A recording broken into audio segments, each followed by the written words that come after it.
Sometimes I struggle with the things I decide to put out.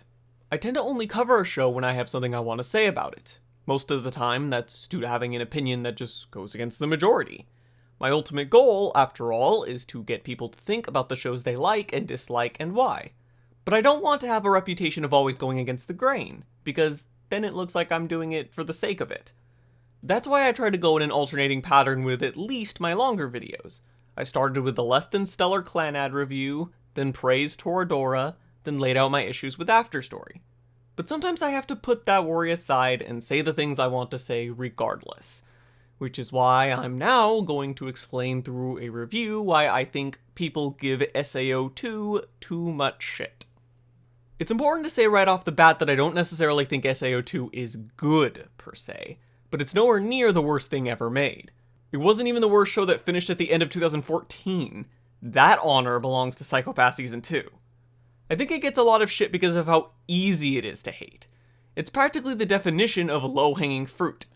Sword Art Online doesn't really try to be more than just entertaining. It doesn't exactly have any messages or themes, at least none that aren't at an in-universe level. Well, actually, that's not true. It's just that whenever it tries to do messages, it sort of completely fails at it. It's also one of those things where if enough people hate a show, it gets publicly acceptable to hate. And that's pretty hard to turn down. Though it can get to an even higher level, where you're expected to bash it, and SAO managed to reach that point. Maybe that's why I'm so eager to defend it where I can. No show deserves its own personal mob.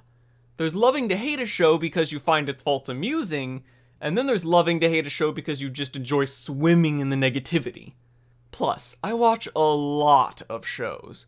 I'm pretty much always watching at least 20 airing shows at any time, so I've seen shows all over the spectrum.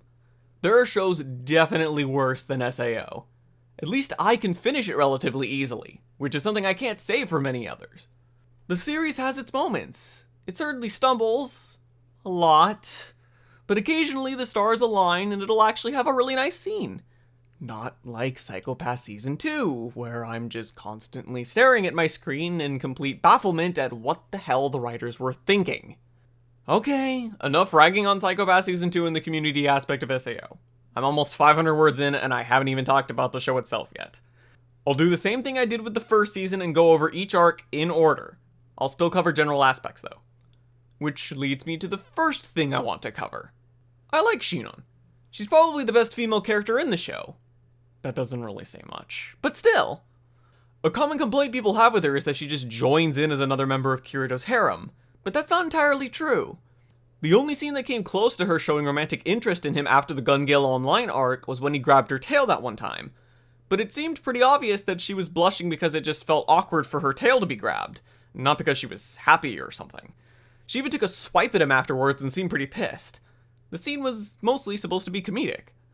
As for the GGO arc, yeah, there were times when it seemed like she was developing a romantic interest in Kirito, but I'm gonna give it the benefit of the doubt and say it was unintentional. After all, there wasn't much there following the arc that made it seem like the show was going for that. I think it's more of an issue of the first season's faults bleeding into the second season. Shinon's struggle was that she wanted to be a stronger person so she could deal with her issues, and she saw that in Kirito. That doesn't have to be romantic, but I think it was viewed that way because the first season had a bunch of girls falling for Kirito just because he's a great player and such, so it was easy to view it as more of the same when it came to Shinon. There's also the issue of her trauma, which is conflicting. On the one hand, it's probably SAO's best job at handling a serious issue, and it's about PTSD of all things. But on the other hand, it's handled really awkwardly. For example, there's the scene where the bullies are harassing Shinon and they make a finger gun, which is enough to send her into a panic. It just seems silly. But I've never had to deal with PTSD, so for all I know, something like that really is enough to be an issue for her. But the thing is, when it's a safe bet that your audience largely doesn't have that same issue, you should really take it easy on the portrayal, unless the show is entirely about the condition or whatever. There was also her essentially creating a new persona in GGO in order to deal with her issues, but I'm actually fine with that. Creating new personas in order to deal with trauma is a thing people do in real life, even without the use of video games, so it didn't bother me as much as it seemed to for others. Which reminds me, Kirito also has a similar PTSD character arc given him for GGO, but the less said about that the better. It's not like it was a bad idea or anything, it was actually quite good, but they had to rewind and insert a brand new scene into the Season 1 timeline in order to make it even fundamentally work. And then the way they handled it was just... When he was at his worst, some random hot nurse basically just told him everything was okay, and then he was over it afterwards. When Shinon asked him how he deals with his past, he says that he does it by not dealing with it or something. It was just a mess. It seems like they could have made it work, but then at some point they just stopped caring. Outside of that plot angle, Kirito is still a massive detriment to the series.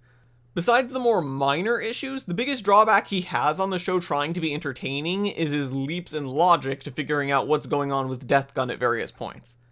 I think the biggest standout on that front is when he figures out there's 2 Death Guns because he sees a lizard with 2 tails. I know I'm not the only one that realizes just how dumb that is. It's obvious what they were going for, but it's just such a massive leap in logic for the silliest reason. It would have been the same amount of logic if, earlier, Kirito had gone, "Wait a minute. 2 butt cheeks. Holy shit, there are 2 Death Guns!" But the thing is, SAO gets entertainment on a basic level. Usually. And Death Gun is easily the most intimidating villain the show has done so far, so there was actually some decent tension a fair chunk of the time. The scene where Kirito realizes that Death Gun is an SAO survivor was actually really solid. It was a good example of how to actually do a scene with tension. I know that sounds basic, but you'd be surprised how many shows don't actually know how to do any kind of suspense. I also really liked the grenade scene at the end of the tournament. It was cute. The point is that while the GGO arc has no shortage of minor issues, as do most arcs in SAO, it mainly succeeded on a basic level, which is why I think it's probably the best arc in the series so far. Did drag on an episode or so longer than it needed to, though. Then it's followed by the Caliber arc. Oh boy. It was pretty much as bad as the ALO arc, but at least it had the decency to only be 3 episodes long, so it's harder to complain too much about it. Doesn't make those 3 episodes any less awful, of course, but still.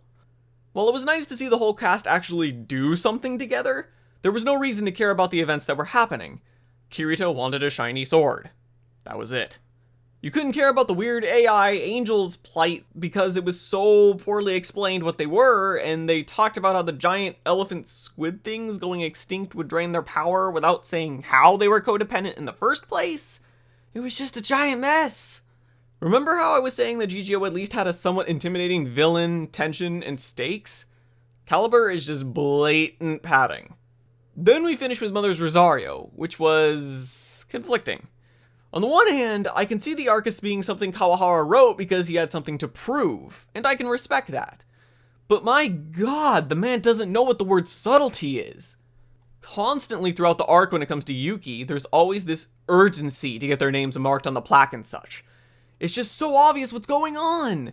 I mean, you probably won't be able to figure out what the exact situation is, but it's just, gee, I wonder why there's this sense that there's a time limit to do this, and why everyone looks all sad when talk of staying together forever comes up.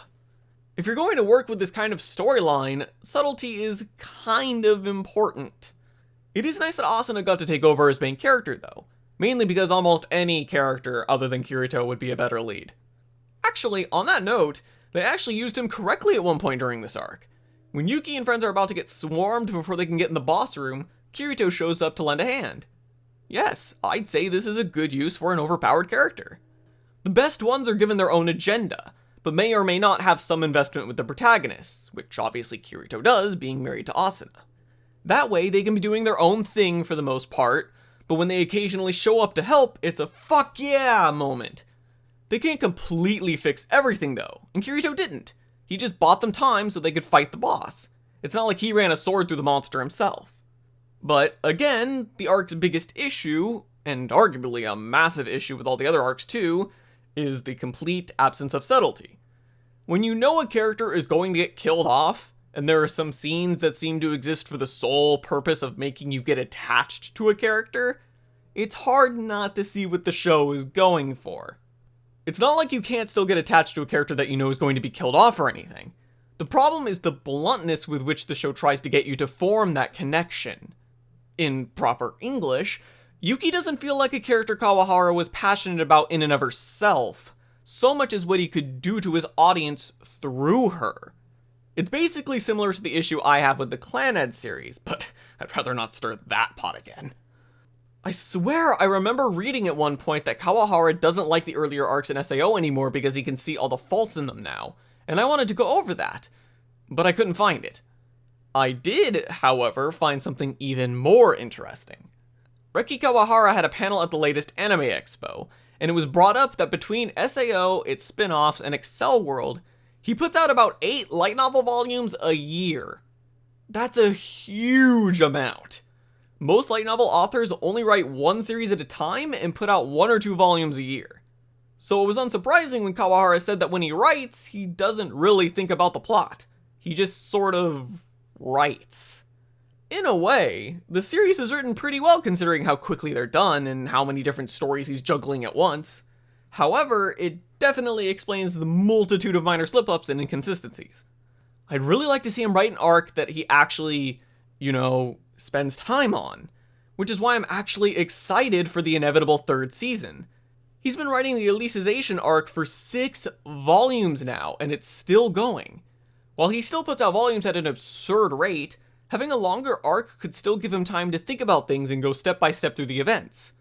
But we'll see. Anyways, if I were to list the SAO arcs in the order of which I view to be the best, it'd look like this. So I'd say the 2nd season was an improvement over the 1st. Still not a great show or anything, but it could get there. I already mentioned I was excited to see what a 3rd season could offer, and you know what? I'll take a mediocre show on an upward trend over a good show on a downward one any day.